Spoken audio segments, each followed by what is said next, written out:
निवेदन को पूरा करता। Thank you. Honorable Member Srimati Supriya Sudin.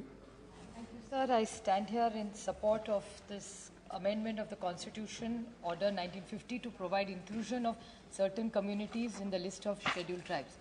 Sir, this राज्य से मैं आती हूँ, 5-7 साल से वहाँ धनगर, मराठा, लिंगायत और मुस्लिम समाज बहुत दिन से आरक्षण की मांग कर रहा है। कल में भी जो बिल में डिस्कशन हुआ था उसके बारे में मैं बोली थी, क्योंकि धनगर, मराठा, लिंगायत और मुस्लिम इन्होंने आंदोलन किए।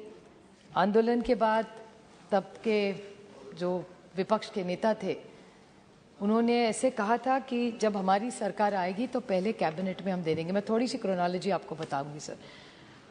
और आज के मंत्री के जवाब में ऐसे आया कि 1979 में महाराष्ट्र ने पहली बार धनगर समाज की जो मांग थी वो दिल्ली भेजी थी।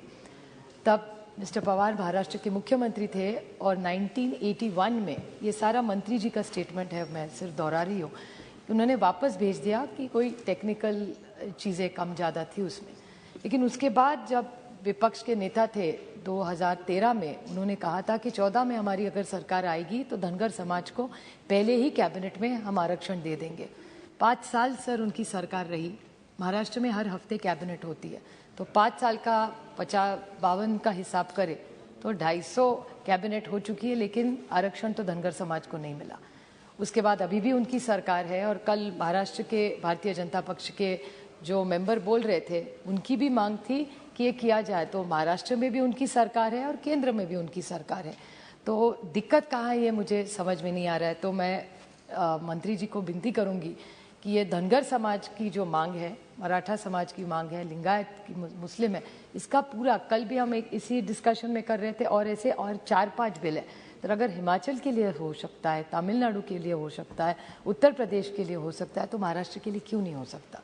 और क्यों नहीं एक कॉम्प्रिहेंसिव बिल, हर पीस बाय पीस एक टुकड़े करके एक राज्य का बिल ला रहे? क्यों ना एक देश के लिए जहाँ जहाँ से मांगे आ रही है। और मंत्री महोदय ने उनके जवाब में आज सुबह कहा कि जब महाराष्ट्र से प्रपोजल आया था उन्होंने एक कमीशन के बारे में बोला था। जी, एक महाराष्ट्र ने कमीशन, जो विपक्ष के नेता थे 2013 में, वो मुख्यमंत्री बने 2014 में और आज महाराष्ट्र में उप मुख्यमंत्री है। उन्होंने एक कमीशन बैठाया था जिन्होंने ये धनगर समाज की रिक्वायरमेंट को रिजेक्ट कैसे दिया। रिपोर्ट मैंने देखा नहीं है लेकिन पेपर में पढ़ा है। मेरे ख्याल से अगर इतनी बड़ी समाज मांग कर रहा है, ऐसा कौन सा आपने सर्वे, किसको जिम्मेदारी दी जिन्होंने ये इतनी मांग रिजेक्ट कर दी? तो मैं महाराष्ट्र सरकार और केंद्र सरकार को, क्योंकि जवाब में मंत्री महोदय ने कहा कि जो मांग आएगी मैं राज्य से बात करूंगा, तो मैं मंत्री महोदय से विनती करूंगी कि आप प्लीज़ महाराष्ट्र राज्य से बात करें और धनगर समाज का जो प्रपोजल 79 में भेजा था वो 81 में क्यों वापस गया। उसके बाद महाराष्ट्र की भारतीय जनता पार्टी की, मैं इसमें राजनीति नहीं, मैं सिर्फ क्रोनोलॉजी आपको बता रही हूँ, तो उन्होंने जो कमिटमेंट दिया था उसका क्या हुआ? उसके बाद वो जो कमीशन बैठा गया उसका रिजेक्शन क्यों आया? क्योंकि किसको दिया इन्होंने कि इतना बड़ा अन्याय, इतने समाज को जो न्याय मांगने की कोशिश कर रहा है, हम सब उसमें साथ हैं। हर पार्टी का मानना है, भले भारतीय जनता पक्ष हो, कांग्रेस हो, शिवसेना हो, सबकी मानना है कि धनगर सो एक वॉइस में सारे जो महाराष्ट्र के पक्ष है, अगर वो कह रहे हैं कि धनगर समाज को रिजर्वेशन दे तो दिक्कत क्या है? आपसे तो 303 MP है, यहाँ तो कोई दिक्कत नहीं है ना। महाराष्ट्र में अभी ईडी सरकार, ईडी मतलब एकनाथ और देवेंद्र, वो खुद कहते हैं, मैं नहीं उनको ईडी सरकार कह रही हूँ, वो खुद को ईडी सरकार बोलते हैं। अच्छा, तो ईडी सरकार ने अगर कहा है कि हमको ये आरक्षण दे, तो मेरे ख्याल से उसकी क्रोनोलॉजी देख के आप सब ने सोचना चाहिए सर।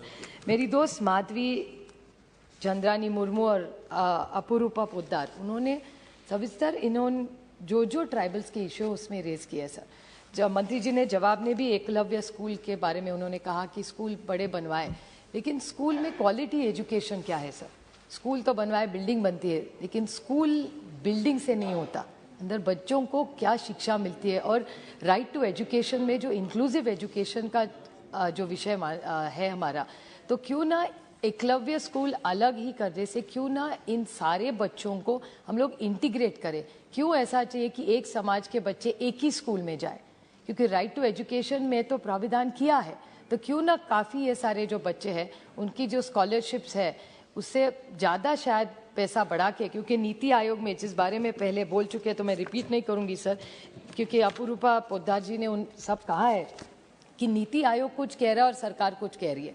नीति आयोग कह रही है कि इस डिपार्टमेंट का बजट कम हो रहा है, लेकिन मंत्री जी उनके आज के उत्तर में कह रहे थे कि बजट बढ़ा है। तो नीति आयोग कह रही है सच के मंत्री जी कह रहे, मेरे ख्याल से ये क्लैरिफिकेशन दे दे, क्योंकि ट्राइबल्स को मदद की ज़रूरत है। अरविंद सावंत जी जो कह रहे थे, हमारे यहाँ भी महाराष्ट्र में नंदुरबार हो, पालघर हो, मेलघाट हो, इनके प्रश्न जो है वो अलग है। ये जो ट्राइबल्स है उनके महिलाओं के प्रश्न अलग है, उनमें अनीमिया का नंबर, हेल्थ इश्यूज़ बहुत ज़्यादा है, उनके सारी जो डिलीवरीज होती है अभी महाराष्ट्र की जगह में इंस्टीट्यूशनलाइज है, पर देश में सब जगह इंस्टीट्यूशनलाइज नहीं है सर। तो क्यों ना एक इंटीग्रेटेड प्रोग्राम इनके लिए बनाया जाए। ये टोकनिज्म नहीं है कि नाम बदल दिया, उनको SC ST में डाल दिया, इतने से नहीं होगा sir. We have to make a huge social impact of genuinely being good to them, and only budgets not, we will have to have an inclusive larger programme. I appreciate what the minister was saying. He was very, very open and honest about what has happened in my state. But in his reply, it would have been nice if he made a comprehensive goal. Say 5 years from now, we will make sure X amount of people in the tribals are all educated, all their women get equal rights, all their children, we will make sure are completely out of malnutrition, all the women are out of anemia. So these are larger targets. We cannot just look at tribals in one small way, and I don't think charity is what they are looking for.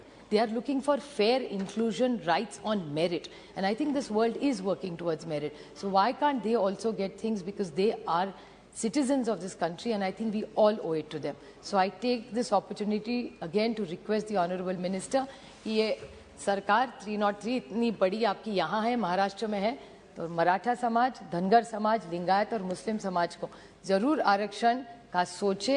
ये आपका election manifesto का commitment है, 8 साल से pending पड़ा है, वो please पूरा करें। Thank you sir. Thank you.